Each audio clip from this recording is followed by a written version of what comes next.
انسان اس دنیا میں ایک مسافر کی طرح آیا ہے، جہاں پر کچھ عرصہ رکنے کے بعد اس کو اپنے اصلی گھر واپس جانا ہے۔ وہ ہمیشہ کا گھر اس کے اعمال پر ڈیپینڈ کرتا ہے، یعنی نیک اعمال پر جنت، جبکہ گناہوں اور کفر و شرک پر ہمیشہ کی جہنم۔ اور اس دنیا کو خیر بات کہہ کر ہر انسان ایک ایسی تلخ حقیقت کو قبول کرتا ہے جس کو نہ تو وہ کبھی سمجھ سکتا ہے اور نہ کبھی روک سکتا ہے، یعنی موت۔ موت کا مطلب ہے اس مادی دنیا کو چھوڑ کر روحانی دنیا کی طرف سفر کرنا۔ اس روحانی دنیا کا تعلق اس مادی دنیا سے بالکل ختم ہو جاتا ہے۔ مرنے والا شخص کبھی بھی لوٹ کر نہیں آتا اور اس کی روح دنیا کے اندر کبھی بھی واپس نہیں آ سکتی۔ لیکن ہم دیکھتے ہیں کہ بچپن سے ہم نے یہ دیکھا ہے کہ انڈین سب کانٹیننٹ کے اندر مسلمانوں کی ایک بڑی تعداد آج بھی اس بات پر پورا یقین رکھتی ہے کہ ان کے مر چکے رشتہ داروں کی روحیں خصوصاً جمعرات کے دن ان کے گھر واپس آتی ہیں۔ یا پھر کچھ لوگوں کا ماننا ہے، بلکہ ان کا یقین ہے کہ ان کے مر چکے رشتہ دار یا پھر قریبی گھر والے ان کے خواب کے اندر آ کر ان کو کئی راز کی باتیں بتا چکے ہیں اور مشورے بھی دے چکے ہیں۔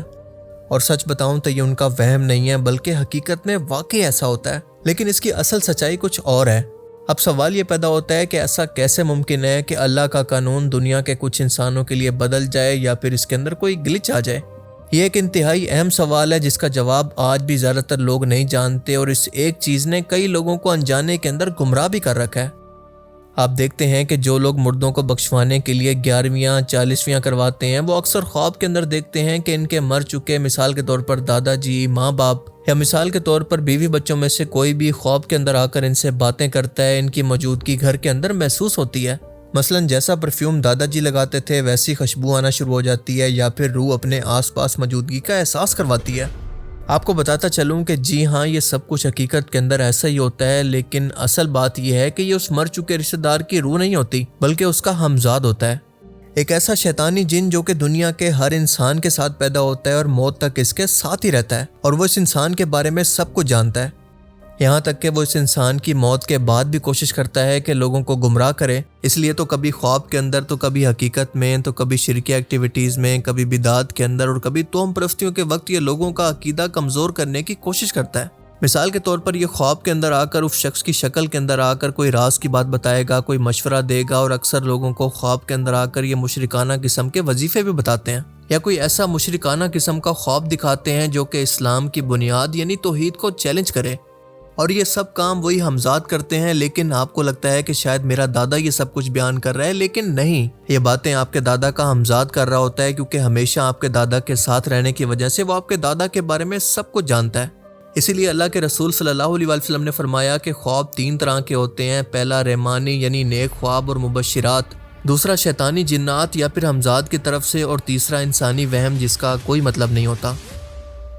یہ ہمزاد اس گھر کے اندر بھی چلے جاتے ہیں جہاں پر رونا پیٹنا اور گمراہ کن رسمیں زیادہ ہوتی ہیں، اور اسی وجہ سے اللہ کے رسول نے زیادہ میت پر رونے سے بھی منع فرمایا۔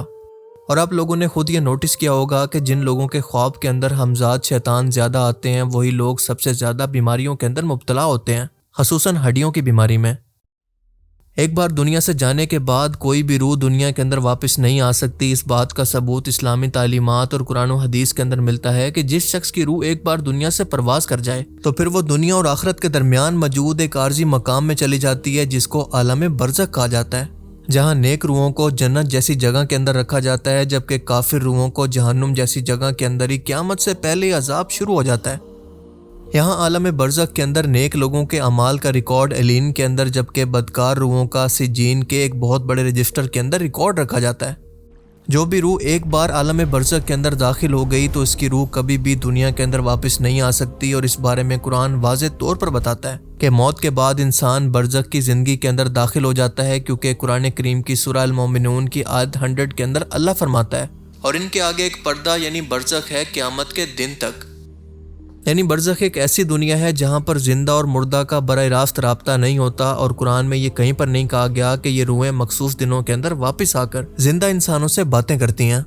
دراصل یہ عقائد ایک ساتھ رہنے کی وجہ سے برصغیر پاک و ہند یا پھر انڈین سب کانٹیننٹ کے لوگوں کے اندر ہندوؤں سے مسلمانوں کے اندر داخل ہوئے ہیں، کیونکہ ہندوازم کے مطابق ایک شخص کی روح پنرجنم لے کر بار بار دنیا کے اندر واپس آتی ہے جب تک کہ اس کو نجات حاصل نہ ہو جائے۔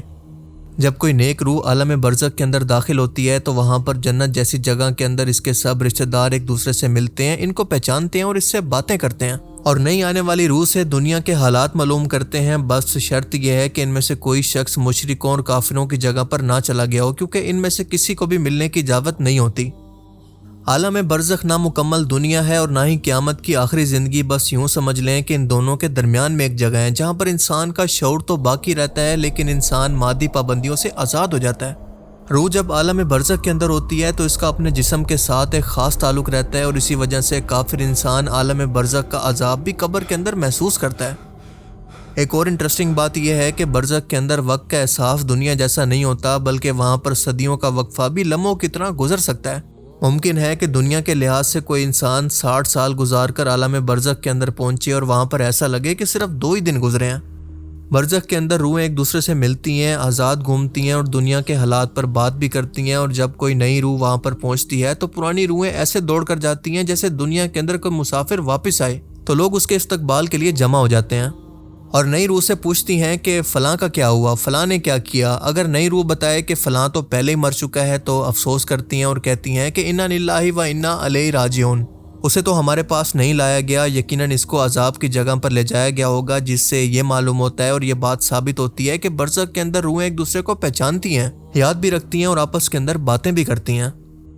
جن لوگوں نے دنیا کے اندر اللہ کی خاطر محبت رکھی وہ وہاں پر بھی ایک ساتھ رہیں گے، یعنی ایک دوسرے سے محبت کریں گے، لیکن دنیا کے اندر دنیاوی مفادات پر بننے والے رشتے وہاں پر دشمنی کے اندر بدل جائیں گے، انہیں ایک دوسرے سے کوئی سروکار نہیں ہوگا۔ یہ نیک روحیں عالم برزخ کے اندر آسمانوں کی سیر کرتی ہیں، جنت کی خوشبوؤں سے لطف اندوز ہوتی ہیں اور خوش رہتی ہیں، لیکن اس سب کے باوجود ان سب کا ایک خاص تعلق اپنے قبر والے جسم سے بھی رہتا ہے، اور اسی تعلق کی وجہ سے روح کو قبر کے اندر دی جانے والی نعمتوں یا پھر عذاب کا احساس بھی ہوتا ہے۔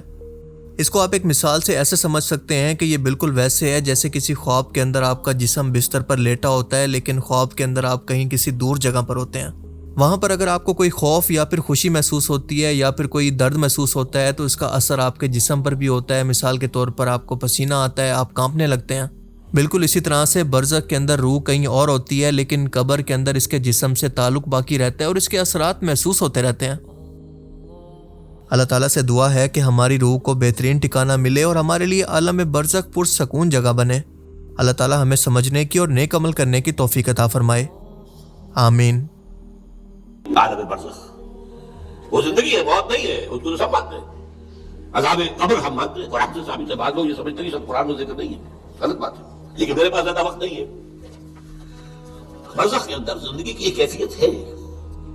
ہمیں شہداء کی زندگی کا شعور نہیں، پھر صدیقین اوپر ہے، پھر انبیاء ان کے اوپر ہے، پھر رسول ان کے اوپر ہے، سب سے اوپر سید المرسلین ہے۔ تو آپ کا کیا خیال ہے کہ چند 100 سال یا چند 1000 سال جو جنتی روح ہے وہ کیا قبر کی مٹی کے نیچے رہے گی؟ صحیح ایسے تو نہیں ممکن نا، تو جنتی روح کو جنت کا سا ویٹنگ روم ملے گا نا، ٹھیک ہے، تو وہ جنت کا سا جو ویٹنگ روم ہوگا وہ جنت ہوگی، سبحان اللہ، یعنی ایک ویٹنگ روم کہہ سکتے ہیں، ہاں، اور وہ جنت ہوگی، اور وہ ہر طرف جب تا حد نگاہ قبر کھل گئی تو وہ جنت ہے۔ یعنی اس کو ہم یہ کیسے کہہ سکتے ہیں کہ وہ جنت نہیں ہے؟ گویا برزخ ہی ہوگا، لیکن برزخ میں اس کے حالات جو ہیں وہ جنت والے ہوں گے۔